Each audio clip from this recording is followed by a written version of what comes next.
Baik.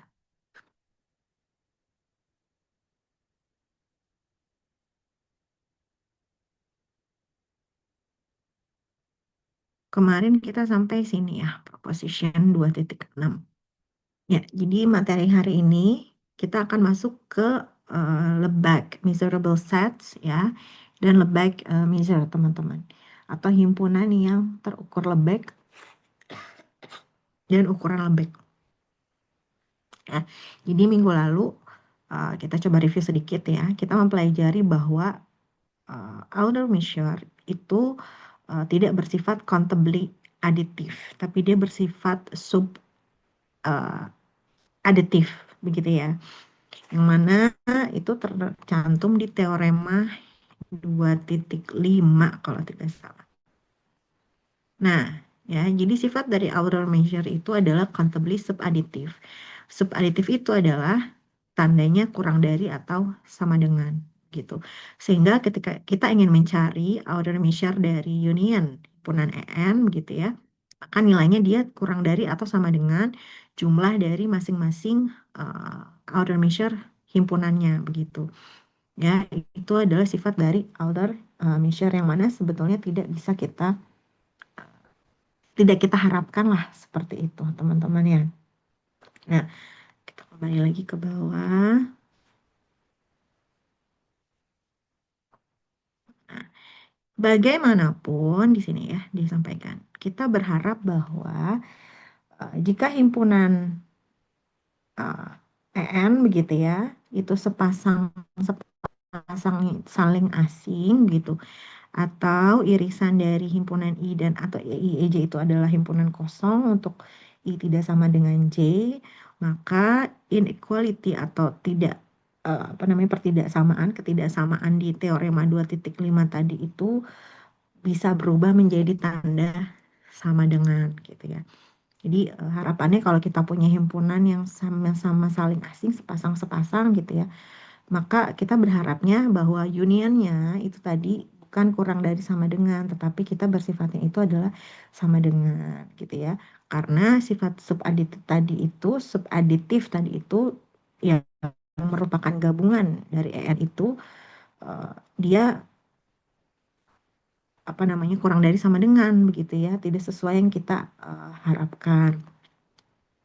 Nah, dengan si outer measure ini tidak mungkin kita akan peroleh bahwa outer measure dari gabungan himpunan ini ya tadi kita sudah lihat bahwa itu akan sama dengan jumlah dari masing-masing outer measure himpunannya gitu ya. Meskipun di sini dia sampaikan bahwa si contoh yang bisa menyatakan sifat aditif pada si outer measure itu juga sangat sulit untuk dikonstruksi seperti itu. Tetapi harapannya bahwa akan ada apa namanya ya, semacam sembarang fungsi panjang gitu ya, yang harus memiliki sifat aditif gitu.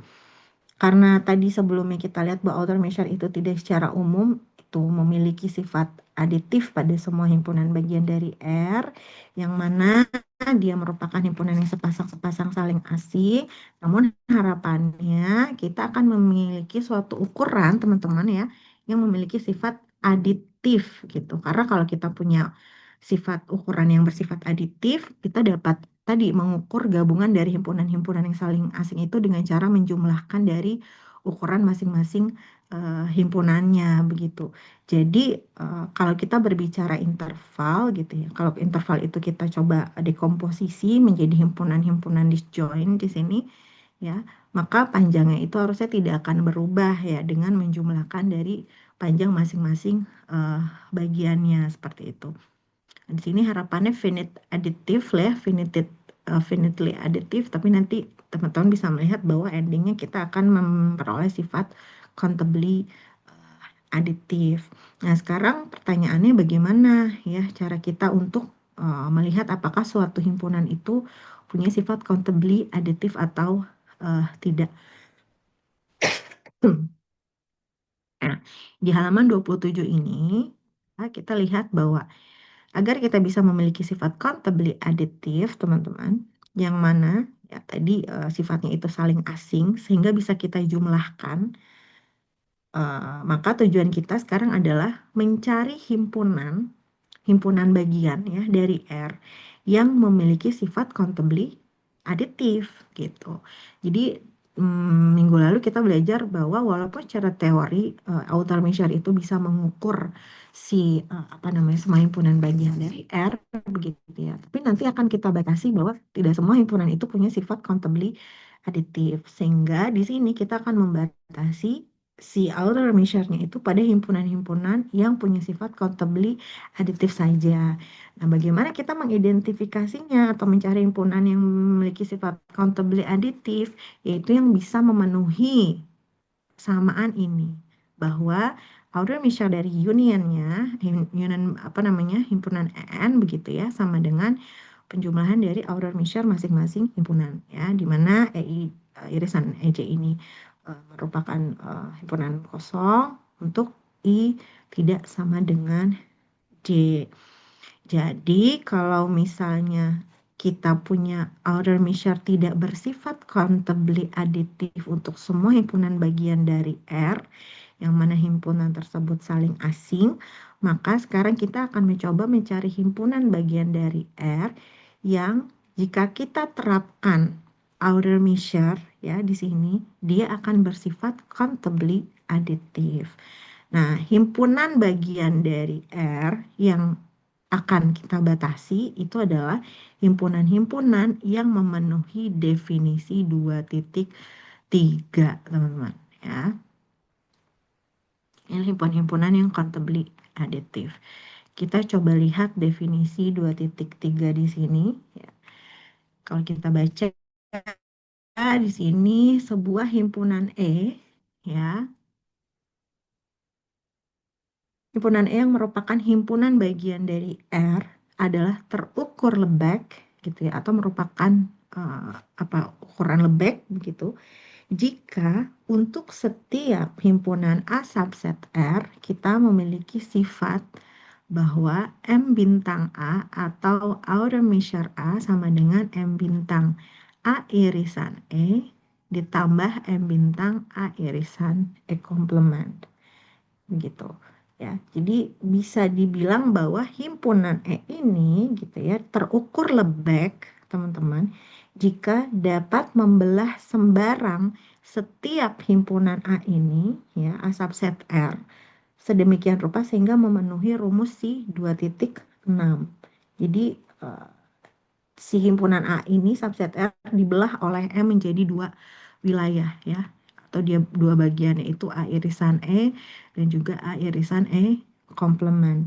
Jadi kalau kita mungkin sederhananya pakai diagram Venn ya secara geometris begitu. Ups,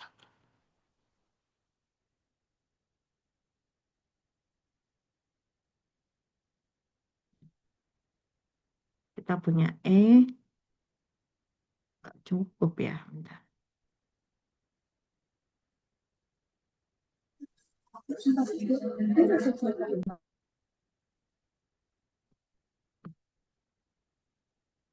Mau buka whiteboard tapi bolak-balik. Nggak apa-apa ya, sementara sini dulu. Nah, ini adalah A.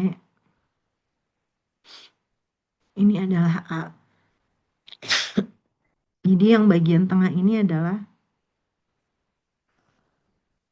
E irisan A gitu, atau A irisan E gitu ya, biar konsisten. A irisan E, sedangkan yang warna orange ini itu adalah A irisan E komplement. Jadi eh, si E ini gitu ya dikatakan terukur ya. Si himpunan E ini dikatakan terukur lebek teman-teman ya.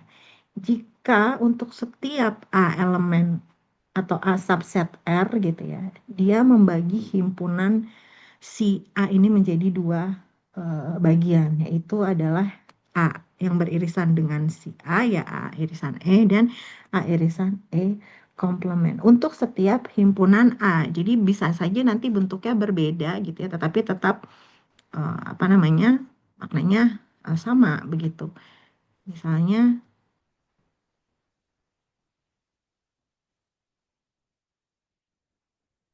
ini adalah A begitu ya. Kemudian kita di sini ada E gitu. Ya, maka kita punya dua daerah, yang ini juga yang ini gitu. Ini adalah A irisan E, ini adalah A irisan E komplement. Ya, jadi pokoknya dapat dikatakan bahwa setiap himpunan A subset R nanti dia dibelah oleh si M menjadi dua gitu. Itu adalah uh, sifat ya atau definisi bahwa E itu terukur uh, lebek gitu ya, atau E dikatakan terukur jika dapat membelah sembarang setiap himpunan A subset R sedemikian rupa sehingga memenuhi si rumus atau persamaan 2,6 ini. Nah, notasi di mana himpunan E ini terukur lebek, teman-teman itu dinotasikan dengan E besar elemen gitu ya, atau anggota dari M. Jadi lebek itu M besar ya. Nah, saya nggak tahu nih dibacanya apa ya, M seperti ini. Kalau di notasi Greek gitu ya, kalau kalian buat atau equation di Word gitu, saya nggak nemu nih simbol yang sama persis seperti ini ya. Jadi dia malah menyebutkannya seperti simbol matriks. Nanti kalau tahu coba di-share di grup ya ini disebutnya apa gitu. Tapi ketika kita ingin menotasikan bahwa suatu himpunan itu terukur lebek gitu ya, atau miserable gitu ya, atau lebek miserable, maka ditulisnya adalah uh, anggota M seperti itu ya. Bentuknya seperti itu. Nah, kalau kita ingin membuktikan apakah suatu himpunan itu terukur lebek atau tidak, ya, maka yang paling dasar adalah kita harus bisa membuktikan bahwa misalnya himpunan E gitu ya, kita ingin buktikan apakah E itu merupakan himpunan yang terukur lebek atau tidak begitu. Maka harus dibuktikan bahwa E itu memenuhi definisi si 2,3 ya. Jadi di definisi 2,3 ini kita punya persamaan 2,6 dan kita juga punya persamaan 2,7 begitu. Sekarang kita coba lihat dulu di sini.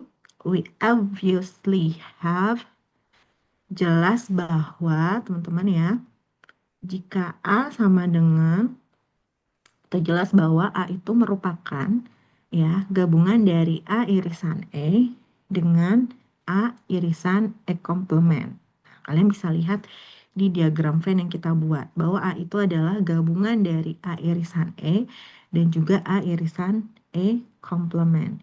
Sehingga dengan menggunakan teorema 2,5 yaitu tentang countably subaditif ya yang minggu lalu kita pelajari, kita peroleh bahwa di teorema tersebut maka kita aplikasikan dengan ini menjadi M bintang A itu kurang dari atau sama dengan M bintang A irisan E ditambah M bintang dari A irisan E komplement.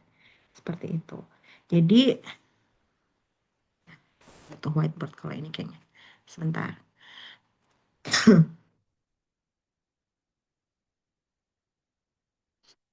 Whiteboardnya sudah muncul. Ini definisi 2,3. Sudah. Oke. Ya. Jadi kalau di definisi 2,3 begitu.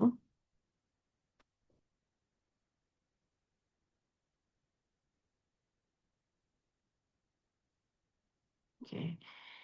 Si A, sorry, si E subset dari R terukur lebek gitu ya. Terus di sini saya nulisnya ya terukur lebek E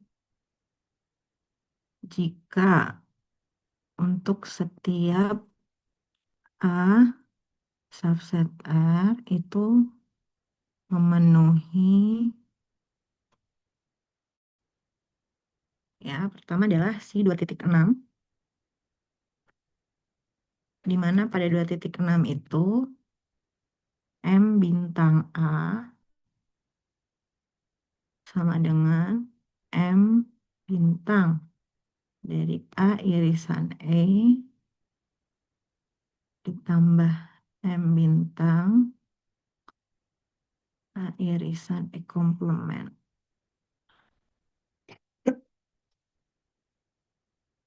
Ya, terus yang 2,7 begitu, bahwa M bintang A lebih besar sama dengan M bintang A irisan E ditambah bintang A irisan E komplement.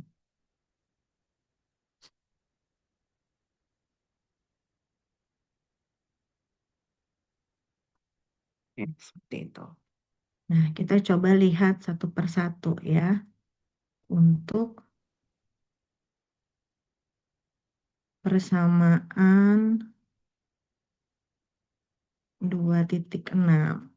Ya, itu kuncinya adalah kita bisa melihat si apa namanya teorema 2,5 ya. Jadi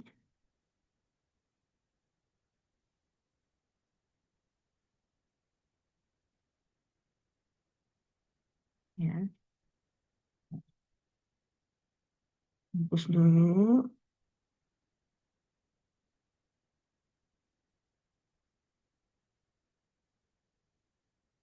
Oke.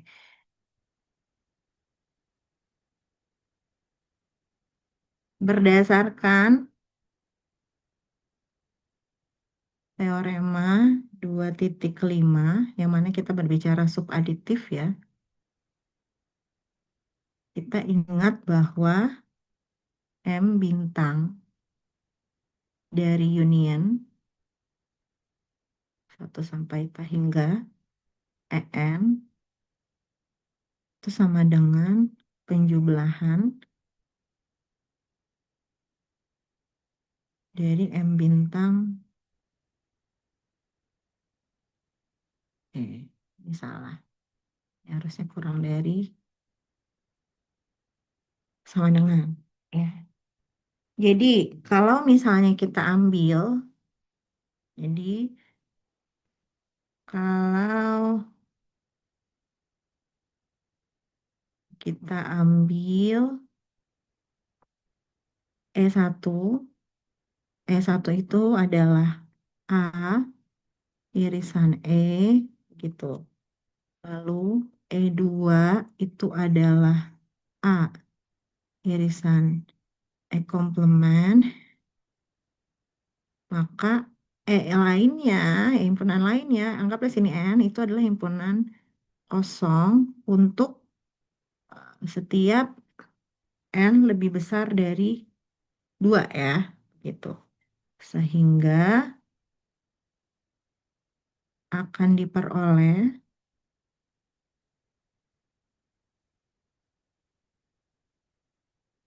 bahwa E1 gabung E2 ya, dan seterusnya begitu ya. N itu sama dengan si A.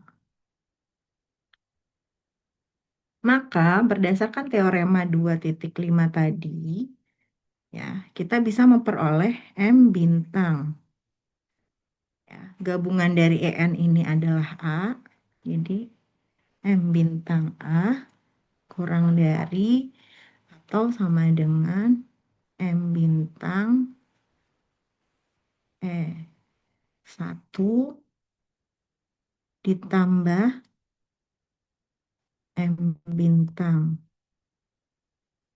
E2 untuk sembarang A subset dari E. Oke, nah untuk membuktikan si persamaan 2,6, teman-teman, ya, untuk memperoleh atau membuktikan persamaan 2,6 yang mana ini adalah tandanya sama dengan, ya, maka kita ingat bahwa kita coba misalkan yang ini adalah A, yang ini adalah B, seperti itu. Sehingga untuk membuktikan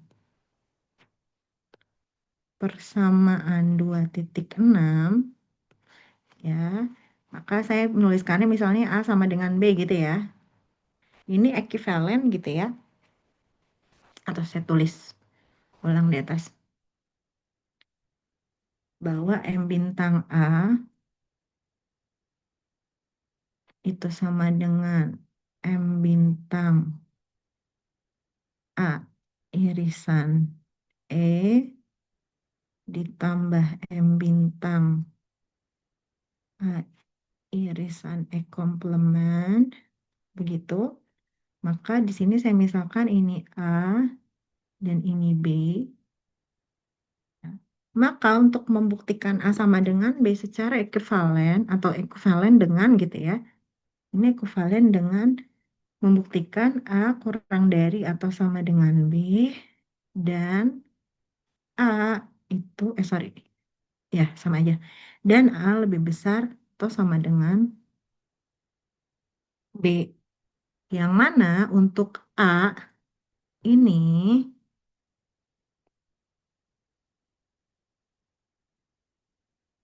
ya, untuk yang A kurang dari atau sama dengan B, M, M bintang A kurang dari yang sebelah kanan, itu sudah diperoleh. Ya, sudah diperoleh. Nih. Sehingga untuk membuktikan persamaan 26, kita cukup fokus pada yang satunya, yang ini. Ya, ini harus bisa dibuktikan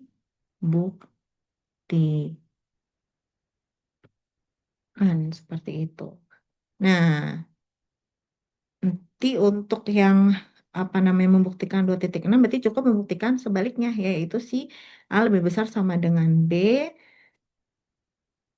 atau si M bintang ini lebih besar sama dengan M bintang dari A irisan E komplement, sorry, A irisan E ditambah M bintang dari A irisan E eh, komplement, seperti itu. Untuk semua A subset R, teman-teman, ya. Oke, sekarang kita coba lihat bagaimana pembuktiannya, karena kita akan memanfaatkan sifat-sifat yang sudah kita pelajari ya. Di antaranya, sebentar,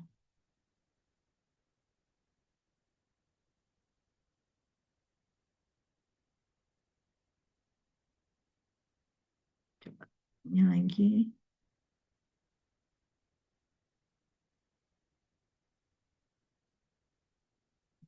Untuk melihat nanti 2,7 ya, kita lihat dulu berdasarkan teorema 2,7. Maksud saya untuk membuktikan yang persamaan ini 2,7, kita lanjut dulu ke teorema 2,7, teman-teman. Di sini teorema 2,7 ini ya, dia menyatakan bahwa sembarang null set adalah miserable, gitu ya. Dan sembarang interval juga adalah miserable.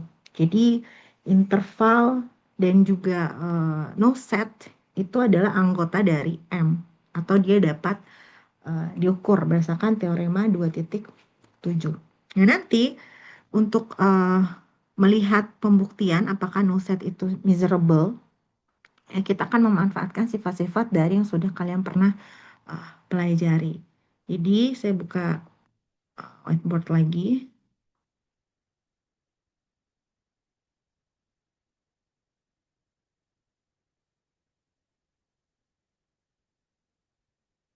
Jadi kita keep dulu yang tadi persamaan 2,7, teman-teman.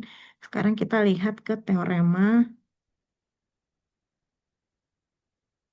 2.7. Nah, di 2.7 ya, bahwa sembarang offset itu adalah measurable dan sembarang interval juga measurable atau terukur. Terukur artinya berarti dia memenuhi persamaan 2.3 aduk ya. Atau definisi 2.3 tadi ya, terutama yang atas ini.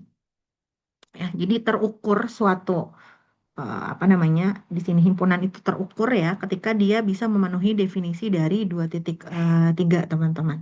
Nah, untuk teorema 2.7 tadi ya, nanti khususnya untuk yang pertama bahwa si sembarang null set itu adalah miserable ya.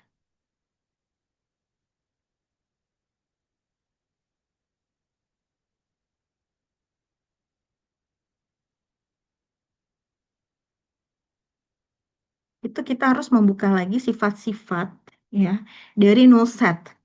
Jadi kita buka lagi sifat-sifat milik null set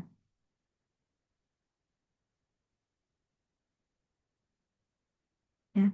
Kalian nanti coba lihat di antaranya adalah ada teorema 2.2 begitu ya, yang dia ups, menyatakan bahwa jika A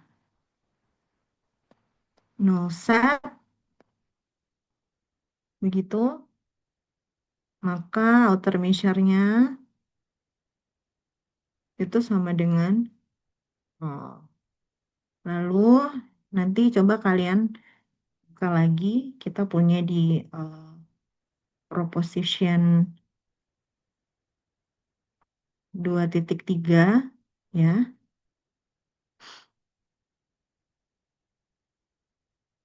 yang menyatakan bahwa jika A subset B begitu, maka outer measure dari A itu kurang dari atau sama dengan outer measure dari B gitu. Lalu juga eh, untuk yang interval begitu ya, itu nanti teman-teman bisa cek bahwa teorema 2.4 bahwa outer measure dari suatu interval itu adalah panjang interval sendiri seperti itu ya. Nah, sekarang kita coba lihat atau kita coba buktikan bahwa null set itu miserable ya. Di halaman 27 di sini, oh ini ya, sebetulnya ada ya, tapi dia belum dirinci begitu ya. Kita coba lihat nih. Ya, jadi pembuktiannya adalah jika n adalah null set, maka outer measure dari n itu adalah nol untuk setiap A subset R begitu ya. Kita akan punya uh, outer measure atau M bintang dari A irisan N itu kurang dari atau sama dengan M bintang N. Yang mana ini sama dengan nol. Tentu A irisan N itu akan merupakan subset bagi N. Jadi kalau misalnya kita buat gambarnya, kita kembali lagi ke sini. Ya, jadi dia sampaikan bahwa jika N adalah null set, maka M bintang N itu sama dengan nol ya.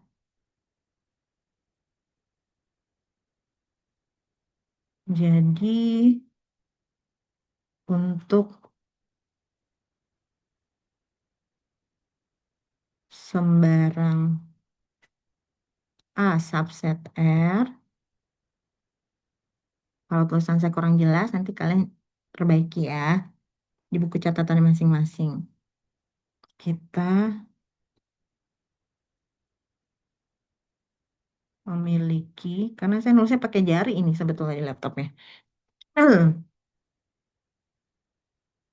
M bintang A irisan N gitu, kurang dari atau sama dengan M bintang N. Nah, ini sebetulnya udah bisa dipahami ya tanpa dibuktikan juga.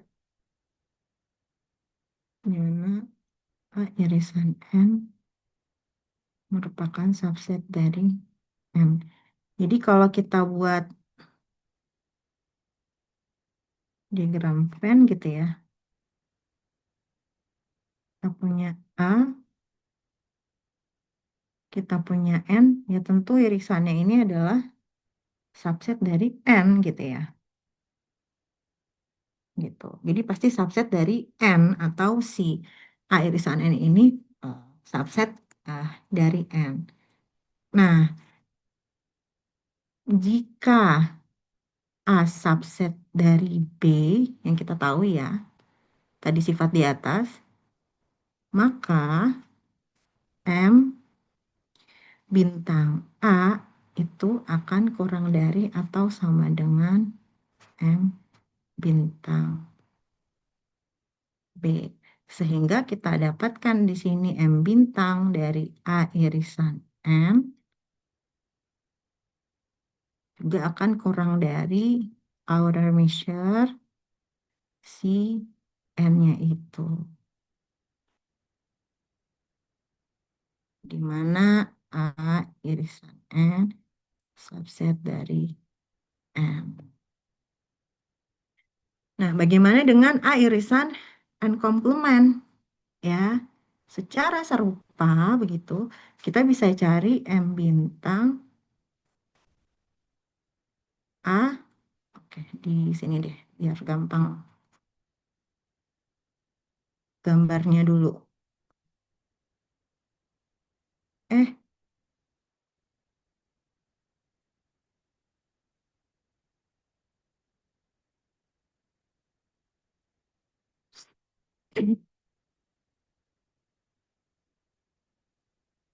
itu kan kalau kita punya himpunan A di sini, kita punya himpunan N di sini, ya. Kemudian ini adalah A irisan N. Kemudian yang ini adalah irisan N komplement, begitu ya. Berarti outer measure dari A irisan N komplement kurang dari atau sama dengan M irisan si A. Kenapa? Karena A irisan N komplement itu merupakan subset dari si A. Nah, sekarang di sini saya punya bintang, saya punya dua bintang. Dengan menjumlahkan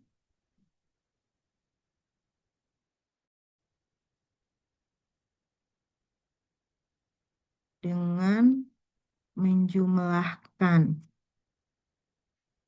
si bintang satu dan bintang 2, ya, maka kita bisa membuktikan 2,7, teman-teman. Maka, ya Allah,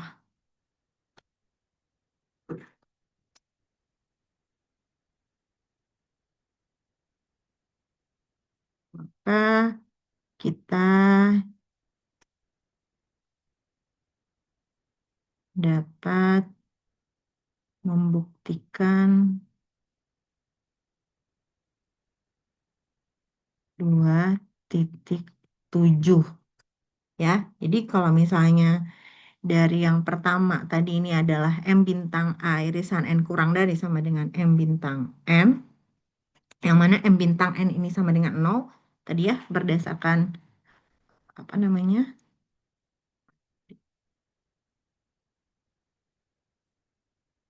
ya bahwa outer measure dari null set itu kan sama dengan nol ya. Kita sudah belajar. Jadi jika null set maka outer measure-nya itu kan sama dengan nol. Maka yang untuk bintang pertama ini, maka M bintang A irisan N itu kurang dari atau sama dengan nol. Sedangkan untuk yang bawahnya M bintang A irisan N komplement kurang dari sama dengan M bintang A. Nah, ditambahkan itu berarti artinya ya kita tambahkan ya M bintang dari A irisan M kurang dari sama dengan M bintang M, di mana ini nilainya sama dengan nol. Karena outer measure dari null set adalah nol. M bintang dari A irisan N komplement itu kurang dari sama dengan M bintang A. Ya sudah kita jumlahkan gitu teman-teman. Jadi M bintang A irisan M ditambah M bintang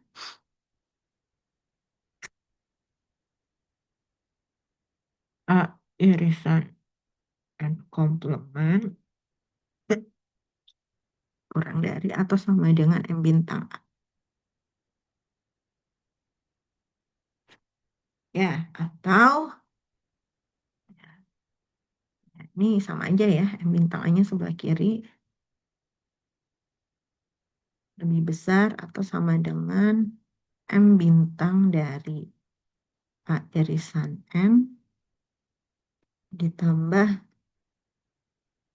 M bintang A irisan N komponen seperti itu ya.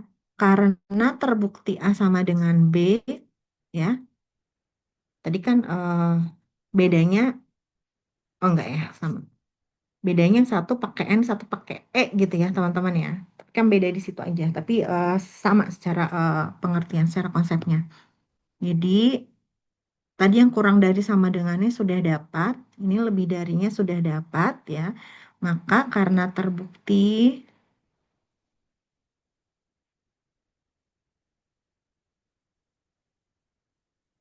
ya A sama dengan B begitu. Maka 2,7 juga terbukti. Duh, tulisan saya. Maaf ya, atau kalian rapikan sendiri, tulis ulang. Karena terbukti A sama dengan B, maka 2,7 terbukti.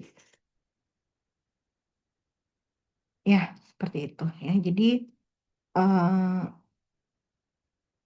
himpunan-himpunan yang termasuk ke dalam null set begitu ya, maka itu merupakan himpunan yang miserable gitu. Atau anggota dari M besar tadi ya, itu disebut sebagai yang terukur eh, Lebesgue. Kira seperti itu pembuktiannya.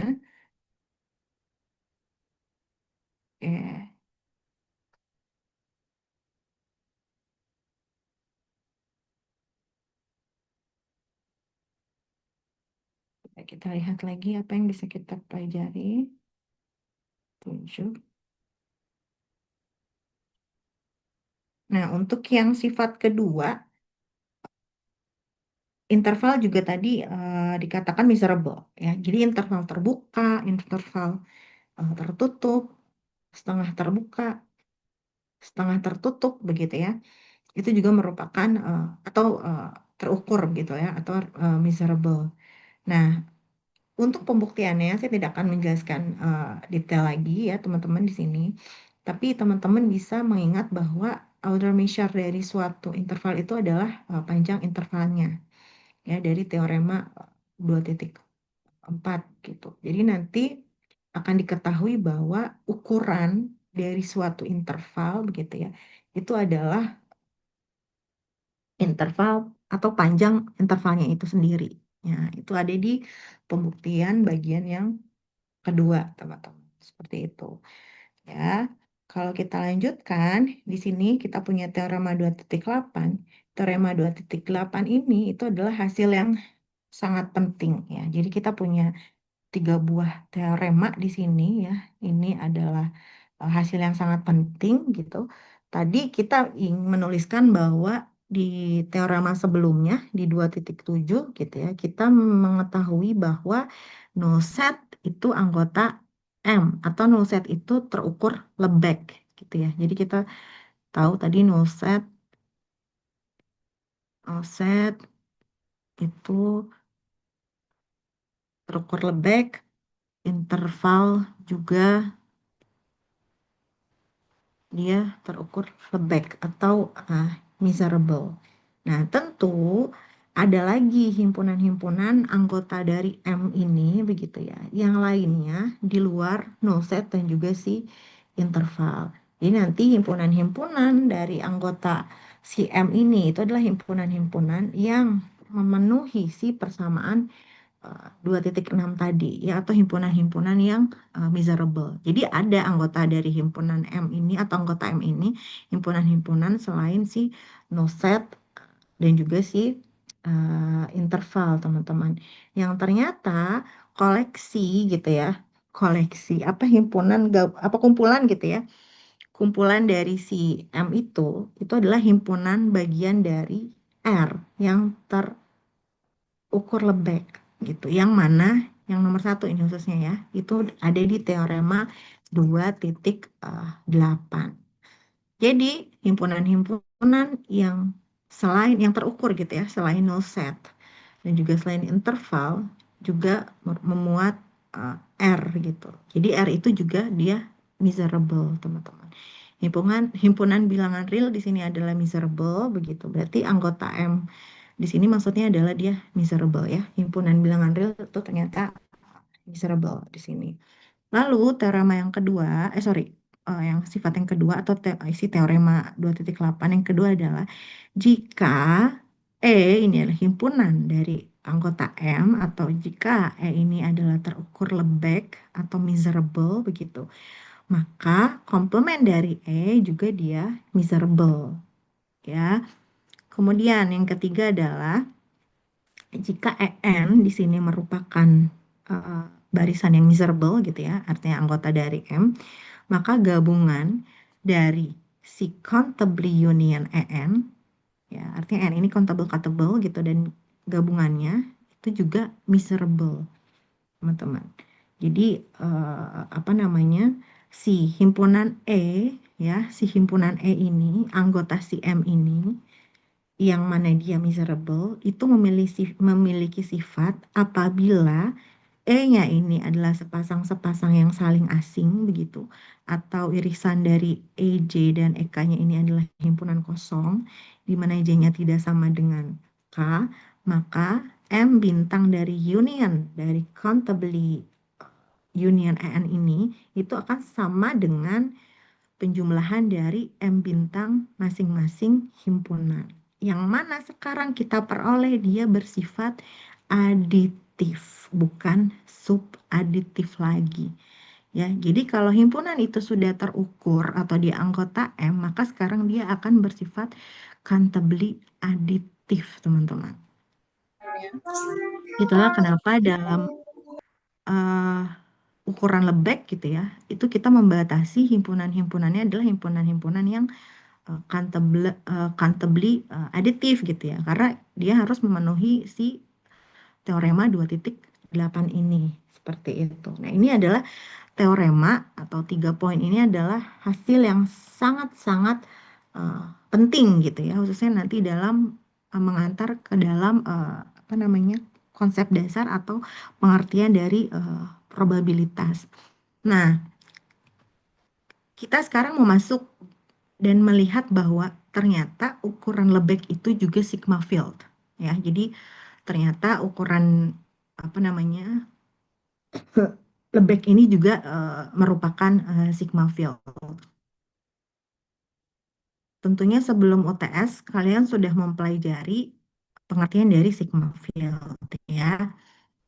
Kalau saya boleh mereview sedikit, semoga ini tidak salah ya dengan apa yang teman-teman sudah pelajari. Artinya dari mulai cara menjelaskannya begitu ya. Semoga linear dengan apa yang teman-teman peroleh begitu. Maka saya masuknya setelah UTS begitu. Nah, jadi di ya mungkin bisa dilihat kembali gimana notes-nya ya. Mungkin catatan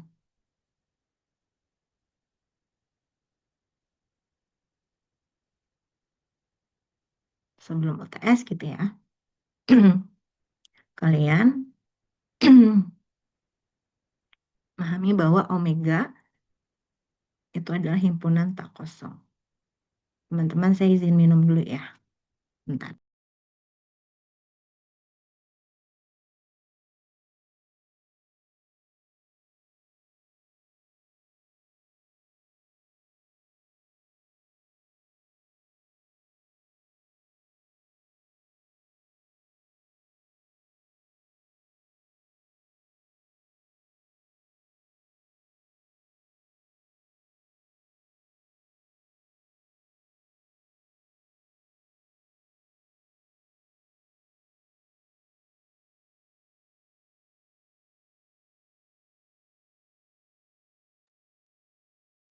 Oke.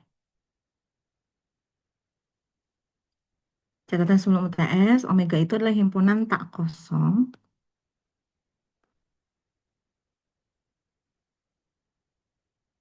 Ya.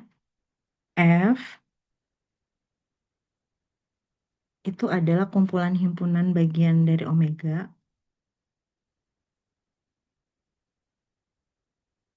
Ini maksudnya merupakan jembatan ya dari si ukuran Lebesgue ke sigma field gitu. Kenapa kita tulis lagi dari catatan yang sebelumnya? Himpunan bagian dari omega gitu. Dan ini F ya dikatakan atau disebut sigma field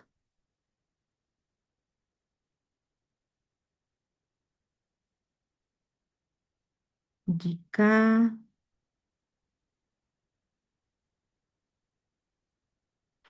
memenuhi tiga kondisi ya. Yang pertama adalah himpunan kosong itu merupakan anggota dari F. Terus yang kedua atau null set gitu ya. Kedua adalah jika A merupakan anggota dari F, maka A komplement juga merupakan anggota dari sigma field. Nah, yang ketiga, jika kita punya apa namanya himpunan-himpunan ya, ada A1, A2 gitu dan seterusnya, yang mana merupakan anggota sigma field atau anggota F, maka union dari semua himpunan tersebut itu juga merupakan anggota sigma field atau countably union ya teman-teman ini.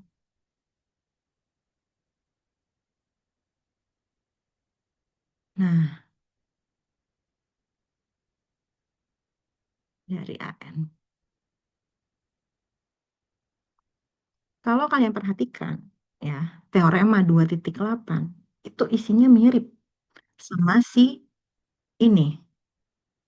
Apa syarat suatu himpunan itu disebut sebagai sigma field. Ya nggak? Jadi mungkin di sini ya.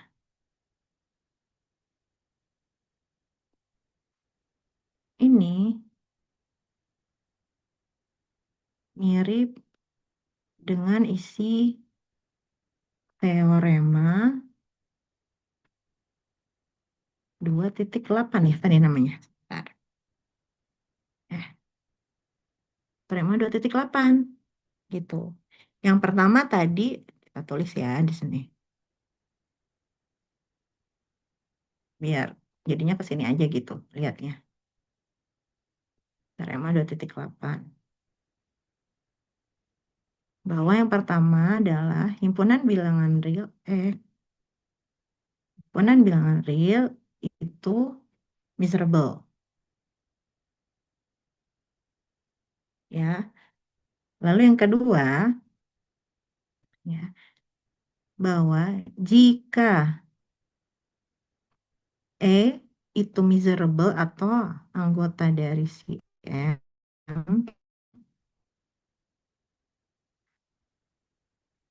ya, maka E komplement juga dia merupakan anggota M atau dia miserable. Nah, sekarang untuk sifat yang kedua ini, ya, kita coba ambil, karena sama-sama R dan E ini adalah anggota dari M, ya. Jadi misalnya ambil E sama dengan R, gitu. Maka E komplement juga sama dengan R komplement. Yang mana ini adalah null set. Yang mana null set ini adalah anggota M. Gitu. Sebaliknya, jika null set adalah anggota M atau null set itu miserable, maka null set complement artinya himpunan tak kosong, begitu ya. Yang mana ini adalah R, dia juga elemen si M. Ini adalah null set. Maka ini mirip sekali antara teori ini dengan definisi sigma field yang pernah teman-teman pelajari, ya, yaitu yang I. Bedanya yang I itu adalah dia merupakan himpunan kosong gitu, himpunan kosong elemen sigma eh, sigma field, ya. Tapi jika R elemen dari si M begitu ya, ini eh, maka ekuivalen dengan himpunan kosong itu elemen dari si M berdasarkan sifat kedua. Ya, jadi ketika kita mengatakan bahwa himpunan bilangan real ini adalah anggota M, ya, maka kita bisa mengatakan bahwa atau ekuivalen dengan himpunan kosong ini atau null set ini adalah si anggota M berdasarkan si poin nomor 2. Jadi, jika R ini adalah anggota M, mengakibatkan si null set juga ini adalah anggota M, yang mengakibatkan si R ini adalah anggota M. Begitu. Jadi, di definisi sigma field yang pertama ini, kondisi satu ini bisa kita rubah dengan menuliskan bukan null set anggota F, tapi omega anggota si F atau himpunan tak kosong itu juga merupakan sigma field. Toh di sini kita bisa buktikan bahwa si apa namanya si null set komplement di sini ya itu sama dengan anggota dari M juga, teman-teman. Gitu. Jadi dampaknya atau implikasinya adalah pada definisi, ya. Jadi pada definisi sigma field, ya, khususnya yang kondisi satu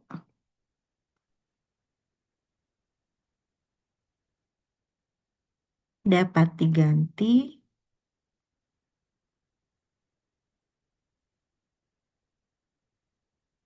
dengan omega anggota F seperti itu. Jadi definisi dari sigma field, oh sorry, ya, definisi sigma field yang memenuhi tiga sifat ini bisa dituliskan dengan mengganti sifat yang nomor satu ini, yaitu si himpunan kosong atau null set anggota F, ya, menjadi omega si anggota F. Dengan poin 2 tiganya tetap seperti itu. Ya, maka ini tetap merupakan apa namanya syarat gitu ya atau sifat dari suatu sigma field begitu. Maka dengan penjelasan ini teman-teman ya di teorema 2.8 ini gitu. Kita tulis ya yang nomor tiganya biar lengkap. Teorema 2.8 itu ada tiga tadi. Jika EN ini terukur lebek ya, di mana atau measurable gitu, di mana N-nya 1, 2, dan seterusnya. Dan ini irisannya itu sama dengan himpunan kosong begitu ya. Untuk C tidak sama dengan K berlaku. Maka di sini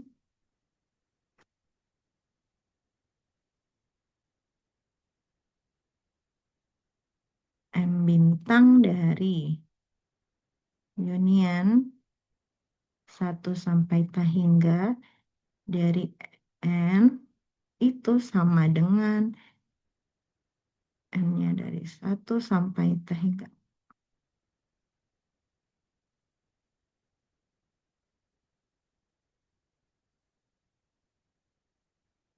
Oke, ya.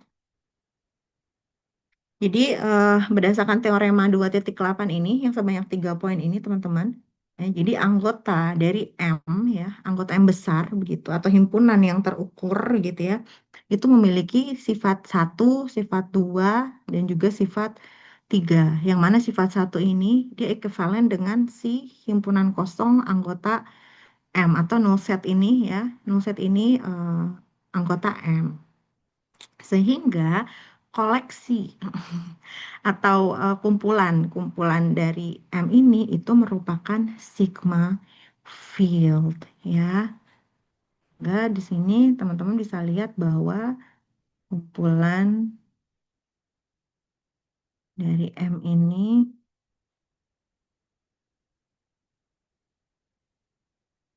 sigma field itu yang coba dijelaskan oleh tulisan yang ada di buku gitu ya. Sebelum remark 2.1. Nah, sebelum ini tuh atau di remark 2.1 sorry, di remark 2.1. Nah, di sini ya. Jadi kondisi 1 sampai 3 itu ya berarti bahwa M itu adalah suatu eh, sigma field, teman-teman.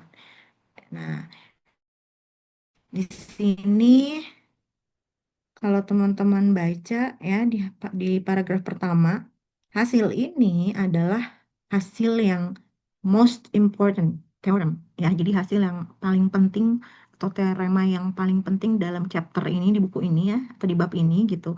Dan memberikan dasar pada nanti bagian-bagian berikutnya gitu. Sehingga hasil ini tentu akan memberikan kita untuk atau mengizinkan kita nanti ya untuk memberikan nama pada eh, kuantitas-kuantitas yang akan nanti dipelajari berikutnya begitu. Nah, itu adalah penjelasan dari teorema 2.28. Kenapa dari 3 poin ini yaitu yang menggambarkan Lebesgue measure gitu bisa dianggap sebagai sigma field karena mengikuti pola atau dari eh, sifat gitu ya dari sigma field itu sendiri teman-teman. Oke, artinya berarti himpunan-himpunan yang terukur lebek itu merupakan sigma field ya, seperti itu simpelnya. Nah, kalau misalnya kita lihat lagi kalimatnya di sini in other words gitu ya dan seterusnya dengan kata lain kita dapat mengatakan bahwa sigma field itu memiliki sifat yang memuat the base set, yang memuat himpunan semesta begitu ya, dan is close under complements and countable unions. Jadi yang sementara, sorry, yang himpunan semesta ini, yang base set ini, ya itu bisa menggambarkan dari sifat yang pertama bahwa himpunan bilangan real itu merupakan apa namanya eh, terukur lebek gitu dan dia merupakan sigma field begitu ya. Lalu close under complements artinya tadi sifat yang kedua bahwa jika himpunan E ini anggota M maka komplemennya juga M gitu. Artinya sigma field juga punya sifat tadi ya closed complements dan yang ketiga adalah countable unions. Nah, itu bisa dilihat pada eh, poin yang ketiga di teorema 2.8 teman-teman. Jadi untuk yang kalimat berikutnya yang ini ya, ini selanjutnya dia menyatakan bahwa setelah ada ukuran Lebesgue gitu ya, kita bisa menemukan yang namanya definisi dari measure atau ukuran gitu. Jadi dia mengatakan bahwa jika atau ini bisa dilihat dari akhir tadi ya di atas. Nah ini, moreover teman-teman, jika EN ini adalah miserable dan E ini adalah saling asing, sepasang-sepasang yang saling asing, maka ya M bintang dari union EN ini itu adalah penjumlahan dari masing-masing EN gitu. Nah, penjelasan rumus ini atau M yang memenuhi rumus 2.8 ini dinamakan sebagai measure atau ukuran gitu. Jadi dia bilang di sini bahwa si sigma field itu dikatakan sebagai measure jika dia memenuhi persamaan 2.8 yaitu ini. Teorema 2.8 yang ketiga begitu, di mana tadi himpunannya itu adalah saling asing begitu ya, saling asing sepasang-pasang dan dia countably additive gitu. Jadi ketika tadi gitu ya, si EN tadi atau si teorema 2.8 yang poin 3 gitu ya, itu sebagai syarat bahwa eh, M ya, si sigma field gitu ya, yang memenuhi rumus 2.8 tersebut itu dinamakan sebagai measure atau ukuran. Itu adalah definisi dari measure. Atau kita bisa pahami juga sebagai sebuah fungsi begitu ya, yang nilainya bisa dari 0 sampai dengan tak hingga, yang didefinisikan pada sigma field, itu dinamakan measure jika memenuhi persamaan 2.8 tadi untuk sembarang himpunan yang saling asing atau countably additive ya, karena di persamaan 2.8 itu menunjukkan countably additive seperti itu. Nah, berikutnya, nah ini ada M bintang lagi. Jadi si kalimat mana tadi? Interval. Oh ini ya. Ini juga bisa didefinisikan seperti ini. Karena di sini muncul M bintang ya. Sorry.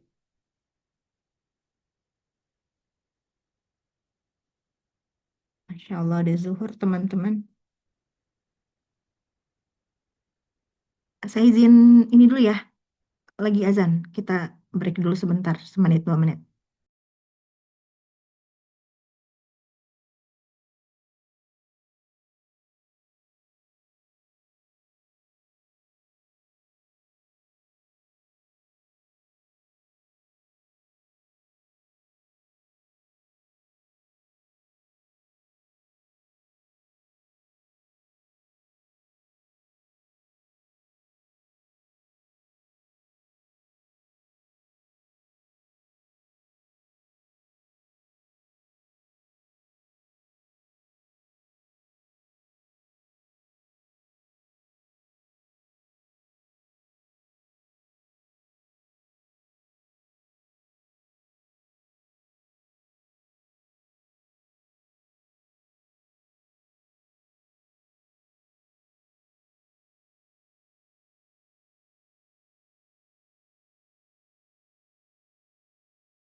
Oke. Jadi kalimat yang tadi interval sampai tak hingga bla bla bla bla gitu ya. Itu bisa juga kalau digambarkan itu kira-kira seperti ini. Ini adalah ilustrasi dari Rimak 2.1 ya. Jadi biar kalian paham ini sebetulnya mengarah ke catatan yang mana gitu ya. Jadi kita punya di sini M. M ini misalnya dalamnya ada himpunan S1, ada himpunan E2, ada himpunan E3. Lalu kita punya fungsi, alhamdulillah, M bintang ya.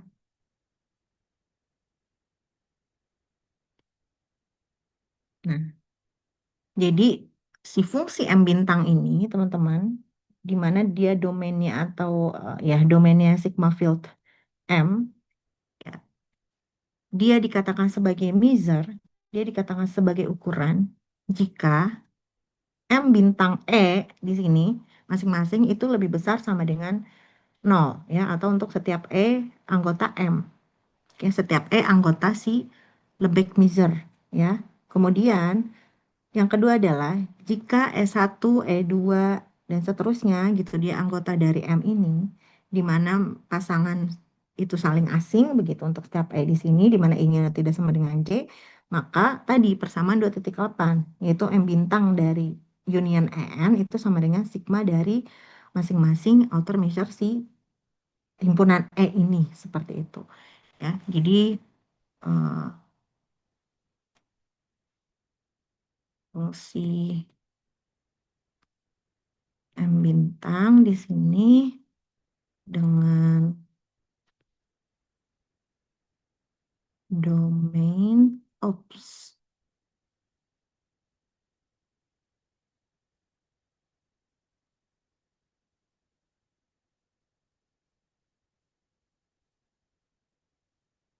dengan domain sigma field ditulisnya gini ya, sigma field M gitu, dinamakan measure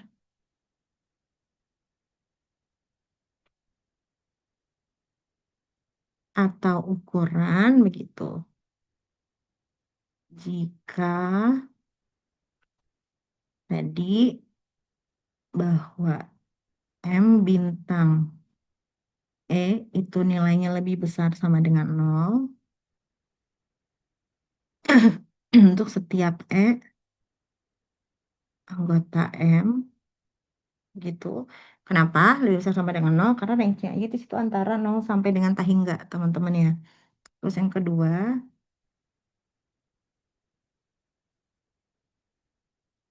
jika E1, E2 gitu ya, dan seterusnya, dia merupakan anggota M dengan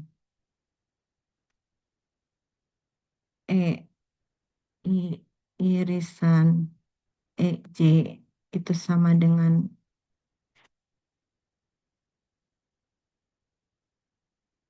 konan kosong. Oke, untuk setiap I tidak sama dengan J, ya, tadi persamaan 28 ya, maka M bintang gitu dari union EN itu sama dengan ini ya.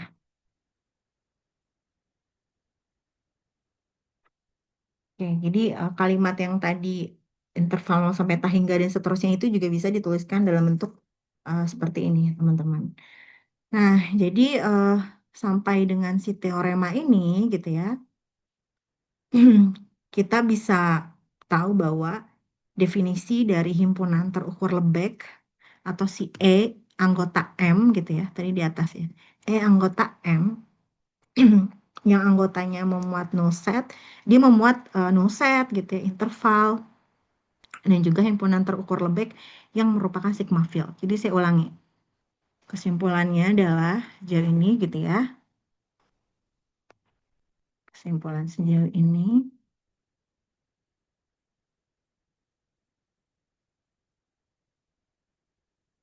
ya, bahwa eh, himpunan terukur Lebesgue, ya, atau E, elemen M, itu anggotanya null set, lalu interval, dan himpunan, eh, oke, anggotanya null set, interval, ya, dan himpunan terukur Lebesgue itu merupakan sigma field, ya, ini merupakan sigma field. Oke, lalu kita mendefinisikan bahwa dengan melihat teorema 2.8 tadi ya, yang ada 3 poin, kita bisa peroleh eh, bahwa si fungsi M bintang yang didefinisikan pada fungsi sigma field M ini, ya, dia dikatakan sebagai measure jika memenuhi sifat dari 2.8. Jadi yang kedua adalah fungsi si M bintang, teman-teman, ya, yang didefinisikan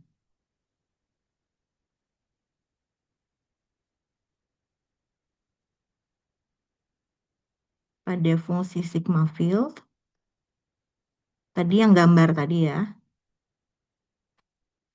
sigma field M, tuh, dinamakan measure, ngulang lagi sebetulnya, ini apa yang saya tulis di atas, tapi nggak apa-apa. Measure jika memenuhi sifat 2.8.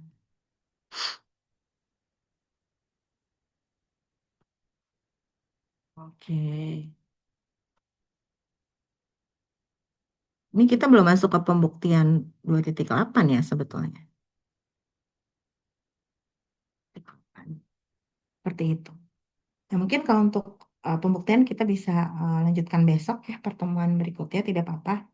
Nanti eh, apa namanya, bisa lebih dilihat lagi. Kalian coba ya. Nah, ini mungkin tugas tugas bersama. Nanti coba eh, poin 1, 2 aja deh. Jadi untuk yang membuktikan, eh, mana tadi bukunya, menggunakan bahasa sendiri. Ya, jadi nanti kalian coba lihat di sini ada proofnya. Nah, tuh ada proofnya ya. Tapi nanti kalian apa namanya, bisa dengan menggunakan bahasa sendiri, coba buktikan untuk yang poin 1 dan poin 2 deh. Itu udah poin aja. Karena bukti nomor 3 tuh panjang banget ya. Teman-teman pelajari, bisa pelajari sendiri. Nanti di poin 1 dan 2 ini teman-teman bisa gunakan bahasa sendiri. Ya, nanti untuk yang ketiga ini teman-teman baca aja karena di sini ada warm up-nya. Ya, untuk yang pembuktian poin 3 ada warm up-nya. Terus nanti di sini dia juga pakai dengan dua buah himpunan dulu, S1 dan E2, begitu ya. Sampai di sini ada stepnya, ya. Jadi setelah warm up ke bawahnya udah ada apa namanya, stepnya lagi. Jadi cukup panjang. Kalau kalian lihat di sini halaman 42, sorry, 42 PDF ya.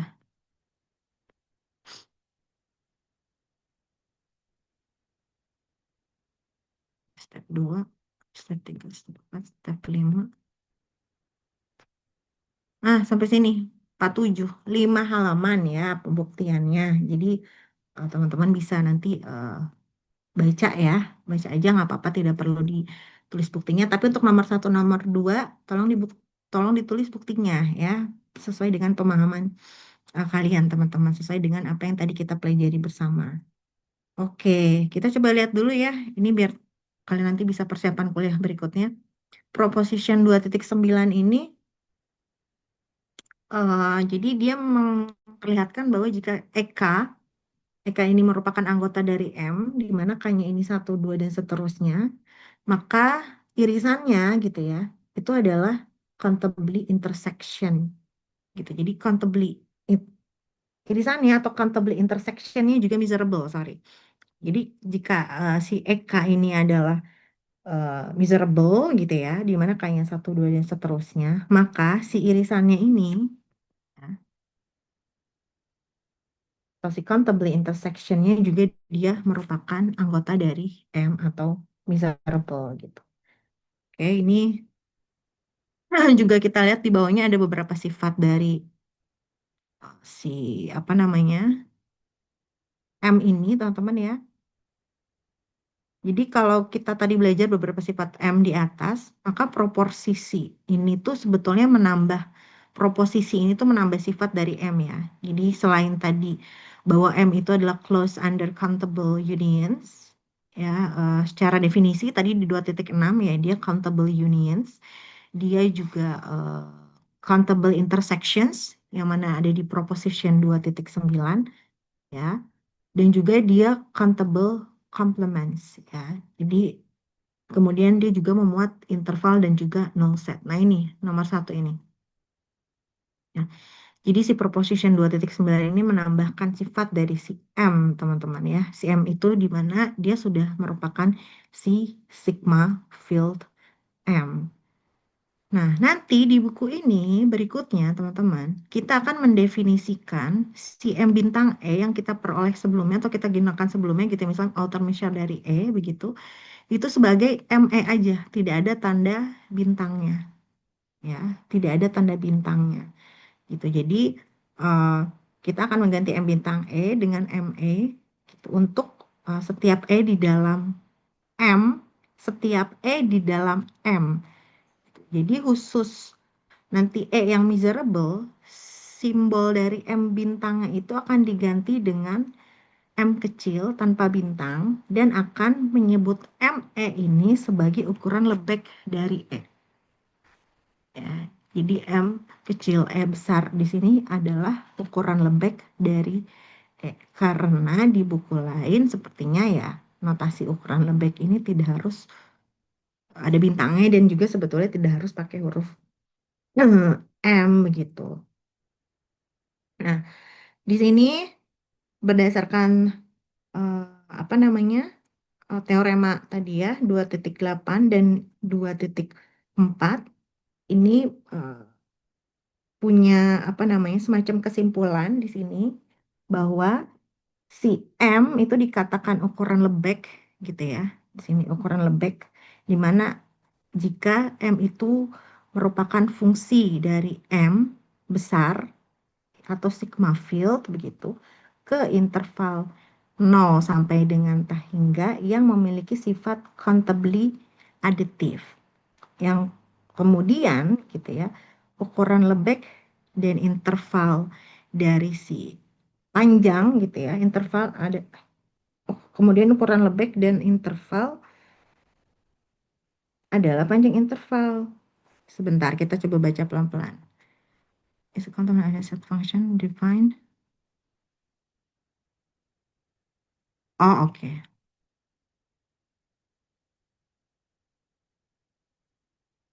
Jadi si M ini, teman-teman, merupakan fungsi dari M, ya, atau M di sini yang besar itu adalah sigma field, ke interval atau himpunan 0 sampai dengan tah hingga, itu memiliki sifat countably additive, gitu.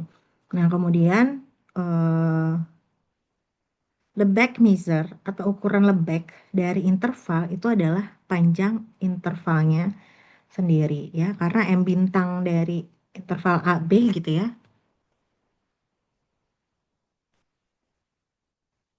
itu sama dengan B dikurang A gitu. Dan si himpunan dan si ukuran lebek dari null set itu adalah zero atau sama dengan nol, teman-teman. Gitu. Jadi nanti sifat-sifat lain dari si ukuran lebek ini, si M kecil gitu ya, atau tadinya M bintang, kita akan ganti menggunakan M kecil. Tuh, jadi anggapannya adalah bahwa si M kecil ini sudah sigma field gitu ya. Kira-kira seperti itu. Ada yang diskusikan, silakan. Cukup banyak ya untuk yang ukuran lebek, tapi saya rasa bisa dipahami ya, teman-teman. Jadi kalau saya juga termasuk yang baru mempelajari ya, jadi saya tidak pernah mengajar teori probabilitas sama sekali begitu. Jadi sebetulnya saya juga seperti belajar dari awal gitu, dikit-dikit memahami, dikit-dikit memaknai ini tuh sebetulnya maksudnya apa gitu ya, ke arah mana gitu. Makanya saya waktu pertama kali ketemu kalian kuliah ini kayaknya kalian deh yang harus ngajarin saya gitu ya. Tapi ternyata agak menyenangkan juga ternyata belajar ini ya. Walaupun tidak menyenangkan banget ya, tapi agak menyenangkan bagi saya karena kan basic saya statistik sebetulnya. Nah, tapi yang penting tadi teman-teman bisa mendapatkan ide ya dari pengantar yang minggu lalu bahwa outer measure itu tidak bisa bersifat countably additive, terus sehingga untuk mencari nilai outer measure dari union himpunan itu nilainya tidak bisa sama dengan penjumlahan dari outer measure masing-masing himpunan begitu. Nah, lalu solusinya adalah kita coba batasi himpunan-himpunan gitu ya. Yang nanti sifatnya countably additive itu yang akan kita cari nilai outer measure-nya seperti itu. Yang mana ternyata itu merupakan si ukuran Lebesgue. Lalu kita tadi belajar bagaimana suatu himpunan itu bisa dikatakan terukur gitu ya. Itu harus memenuhi sifat dari atau definisi 2.3 seperti ini. Nah, baru dia dikatakan sebagai himpunan yang terukur Lebesgue gitu. Lalu ya, selanjutnya kita tahu bahwa si null set itu miserable, interval juga dia miserable ya, sehingga dapat diukur seperti itu. Ada pembuktiannya juga dan teorema 2.8 di sini menunjukkan kepada kita bahwa si Lebesgue measure itu juga merupakan sigma field ya, merupakan sigma field. Oke. Dan si sigma field itu masuk ke definisi si measure gitu ya. Sebetulnya ya sigma field itu ya miser gitu ya teman-teman ya. Tapi eh, dia tekankan bahwa ketika sigma field itu di di whiteboard ya.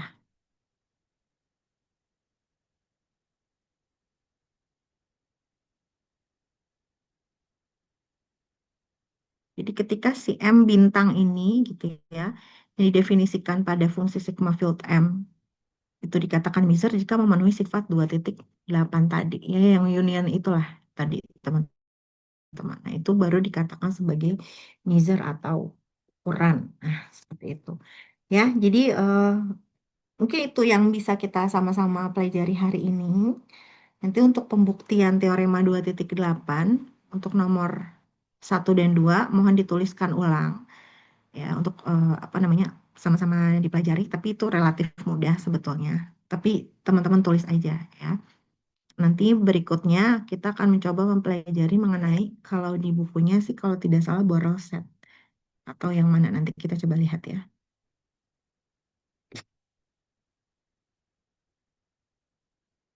Oke, nanti sedikit ke proposition 2.10. Sebetulnya ini eh, seperti mengulang dari proposisi yang sebelumnya ya pada outer measure kalau A subset B gitu ya. Maka si outer measure-nya itu adalah si MA-nya itu kurang dari sama dengan MB gitu ya atau M bintang A gitu. Kemarin ya outer measure si A itu adalah eh, kurang dari atau sama dengan si outer measure-nya si B seperti itu. Itu masih mengulang teman-teman. Nah, yang lain ini tidak perlu dilihat. Nanti kita masuk ke eh, ini Borel set ya. Insya Allah nanti pertemuan besok, nanti saya konfirmasi ya teman-teman ya, apakah luring atau daring begitu. Karena jujurnya kurang sehat begitu ya, tapi nanti coba kita lihat. Tadinya malah saya harus ke Aceh besok itu ya, selama sampai tanggal 29. udah diminta gitu. Dan saya sudah ya udah deh gitu. Terus dapat ilham, aduh kasihan mahasiswa saya terutama kelas ini gitu ya.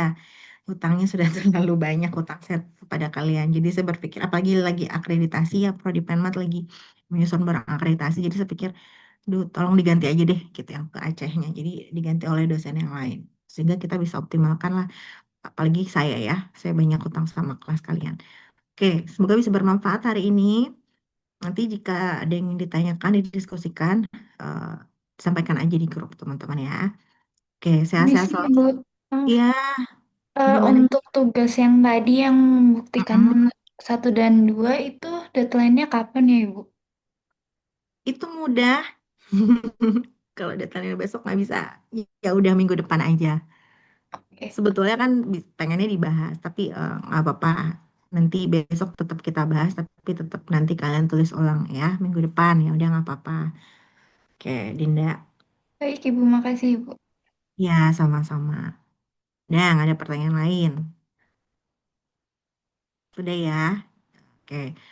Terima kasih atas perhatiannya. Semoga apa yang dipelajari hari ini bisa dipahami. Itu yang terpenting. Idenya bisa dipahami. Teman-teman bisa coba tulis ulang nanti. Kalau ada apa-apa, sampaikan aja di grup. Sehat-sehat semuanya. Wassalamualaikum warahmatullahi wabarakatuh. Selamat siang. Waalaikumsalam warahmatullahi wabarakatuh. Terima Waalaikumsalam kasih. warahmatullahi wabarakatuh. Selamat siang, Ibu. Ya, sama-sama.